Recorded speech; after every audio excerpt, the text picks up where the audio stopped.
I need to go ahead and change the bulbs that light up all the gauges because I switched over to some LEDs after enough of the old ones had burned out, and the these ones just are not working right for whatever reason. So I'm going to swap in a new but different set of LED bulbs, and then I'm also going to see if I can do something about the gauges being dim during daylight. And what I mean by that is driving in the afternoon, for example, if I have my sunglasses on, I cannot see where the needle is in that gauge. I can barely see these two, and the temp gauge, depending on which way the sun is coming from, is really difficult to see. So I actually have to take my sunglasses off a lot of the times in order to see where the needle is actually at. This has to get removed. There's 2 screws right here that I got to take out, and likewise over here there's 2 screws down here to pull this light panel out. Those are the first things that need to be removed. So on the back of the light switch, you're going to have 2 plugs. This real thin one, you have to pull up on that tab and then it will slide off. And this guy here, you just squeeze this little tab here and then it pulls off. To get the climate control panel out, I forgot to mention this on the light switch. Both of these, you see how it has this lip here? That slots behind the bezel, so you have to slide them down. You can't just pull them straight out. You got to slide them down below this lip, and then you can pull them out a little bit. And when I say a little bit, I mean a little bit, because there is not enough slack in the HVAC controls to pull this out any further than it is right now, which is incredibly lame. So you're really limited on space, and what you're gonna have to do is you're gonna have to take that bolt there out and that bolt there out. So you're just gonna have to use a wrench to do it. It's gonna be a pain, but that is realistically the only way to get this apart. Also, this part's a little scary because, you know, there's always a risk of breaking something. But if you can avoid using pliers, that's better. I'm not gonna get as lucky in this case because I've already done this once and I know how this is gonna go. But get a pair of pliers that will grip these the best without possibly tearing them up. And you'll be better off if you can grab this way, because if you grab this way, I think you're going to be more likely to engage the teeth that are holding the rubber on. So I think if you grab this way, you'll be better off, and just try to wiggle them off with the pliers, because you got to get these little rubber deals off. Once you have all that apart, you can slide the actual faceplate off of the control mechanism, and you need to pull up on this tab here to unplug the actual switch, and then you need to unplug this plug here, which is for your bezel lights. So to get the actual gauge cluster out, that right there is a nut. I think it's a 10 mil. There's another one right there, and right down there. So you need to take all 4 of those out, and that's what holds the actual whole gauge assembly and bezel and everything to the actual dash. Having some kind of magnet that you can reach in here with and grab those nuts will also make this a whole lot easier. Once you have those 4 nuts out, the bezel slides right off, and there's another set of nuts directly under that, 4 of them on the exact same studs, and that's what holds the actual gauge cluster in. The first time I took this gauge cluster out, this part really fought me trying to get it past the studs, because I don't know what the deal is. I don't know if the studs aren't all parallel to each other, but the gauge cluster kept binding up when I tried to take it out. So this is easier for me now because I drilled all the holes out to a larger diameter. But best I remember, what I had to do was get the top out first, and then start working the bottom out like so. And it's easier now, again, because I drilled these out larger because of how much I had to fight with it the first time. But that is the gauge cluster out. I really can't do anything electrical on this car without either finding someone else's shoddy wiring or mice damage. I didn't know mice had lived in this car when I bought it. It had been long enough ago that it didn't even have a smell in it. But this whole area, when I first bought this car, was packed with mouse nest. And that's where I had to fix all of this, because someone else had clearly had problems with it and they just taped all the wires up with duct tape like that was gonna fix anything. So I fixed it more professional than that, but I have yet again found mouse damage that I missed the first time. That whole wire is eaten up, that wire is eaten up, that blue wire is eaten up. So I'm gonna have to, I guess, fix that somehow so it doesn't arc out on anything, because this pink wire is actually ignition power. This plug here, in my case, it wasn't doing anything. On yours, it might be plugged into something. I'm almost positive this plug is used if you have a rear window defrost. So the electric defrost, this is what would plug into the switch for that. I'm using it right now just as free ignition power, so this wire here is what actually powers that tack. And we may be running something off it here in a little bit, depending on how I decide to do the gauge lights, but that's just something else. I need to address that before I put all this back together. And it's something to keep in mind if you're working on something old that other people have messed with, or possibly has had rodents in it. You're probably going to get into it, and there's a decent chance that you're going to run into some stuff that you're going to have to address while you're there, so just budget that into your time. This is the part number for the LEDs that I'm going to be using.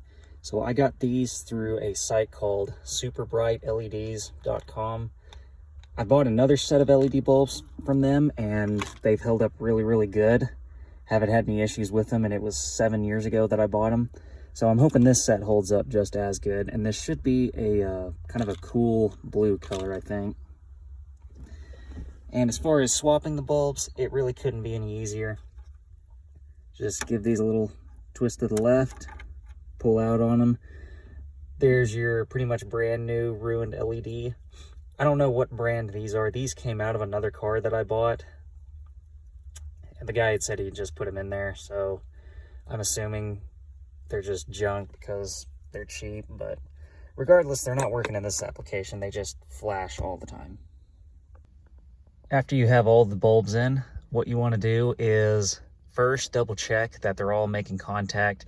If you look at the back side of the little plastic deals they clip in, there's 2 copper tabs, and that's what actually basically grounds and powers the bulb. Make sure that those aren't cranked so far over that they've gone off the printed circuit of the gauge cluster.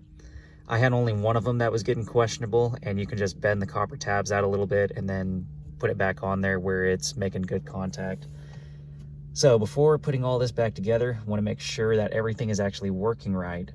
So getting this in, even with the holes drilled out the way that I did, there's still a trick to getting this back in here. And for me, that was getting the bottom in, pretty much the bottom in first, and then doing the top. But I mean, if that doesn't work, try the opposite. Side to side, I don't think you're gonna have any luck with. So it's just a really tight fit, and you gotta make sure that this lines up down here. So you don't wanna jack that up.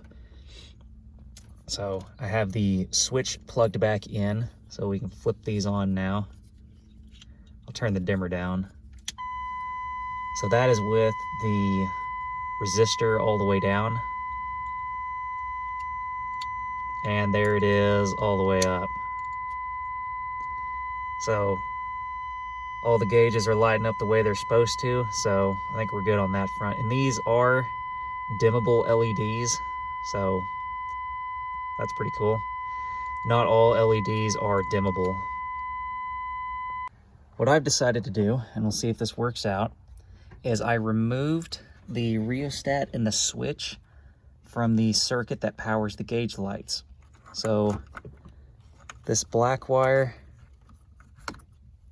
and this, I think it's this pin right here, the second from the top left from this perspective, I think that is the ground.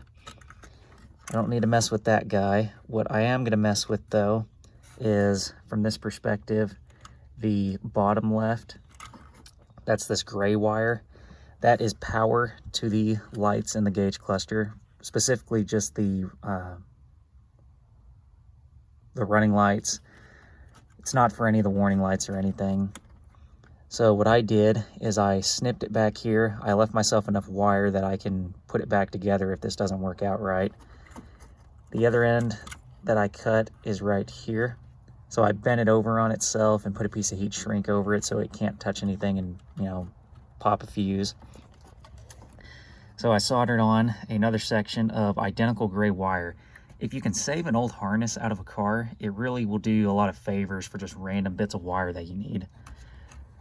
So, gray wire from the plug, I soldered on a new gray wire, and I ran that over to this pink wire with the black stripe because I needed to cut this wire anyways to put some heat shrink down it, since, you know, the mice ate it up. And this is on ignition power. It's the same wire that my TAC is powered with. So I went ahead and cut that, and I just soldered my new gray wire into this pink wire with the black stripe. So that should be ignition power, meaning the dash lights will be on if the ignition is on. So we'll see how that works out. And there's gonna be no dimming on it, so if it's too bright, then I'll have to come back to this, but I don't think it's gonna be. But all of that's sorted. I'm just gonna go ahead and tape up these little spots on these other two wires that the mice nibbled on, and then we will start putting all this back together pretty much the same way that it came apart. When you're doing the two nuts on this side that actually hold the bezel on, use your magnet to hold the nut and get the nut started. Otherwise, you're pretty much guaranteed to drop the nut down into the dash, but you should be able to get it. If you reach up under the dash, it will have fallen somewhere right down under here. It's just going to take a little bit of effort to find it if it does fall down there. This whole mechanism with the sliders is a little flimsy. So it has these metal tabs right here that you got to make sure get slotted in where they're supposed to. Basically just squeeze it closer to the lever whenever you're putting this whole thing together, and make sure that it gets slotted into the plastic bezel the way that it's supposed to. And you'll know pretty much immediately if it's not, because stuff will start falling apart and not working right whenever you go to slide it. And it's probably better off to just accept now that you will not be able to get this thing put together the first try without there being a problem. Even I got caught. So, you see there's that little plastic deal in there? You have to poke the lever through that little plastic piece. Otherwise, it falls down to the bottom and you can't actually get the switch to go to off because it's hitting that.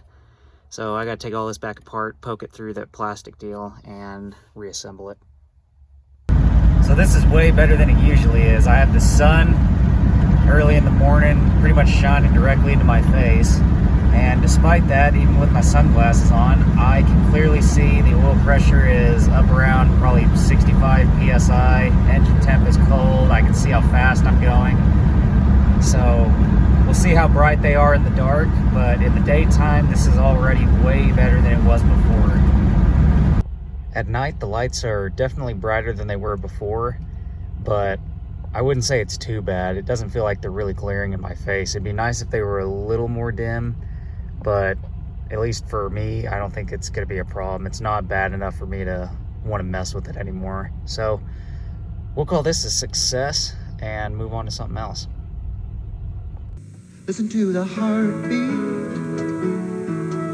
of America. Now there's a powerful new reason to follow your heart. The new 4.3-liter V6, available in S10 Blazer. 28% more power than before, and 50% more torque. The new 4.3-liter V6, the biggest engine ever offered in Blazer's class. The heartbeat of America. Chevy S10 Blazer. Today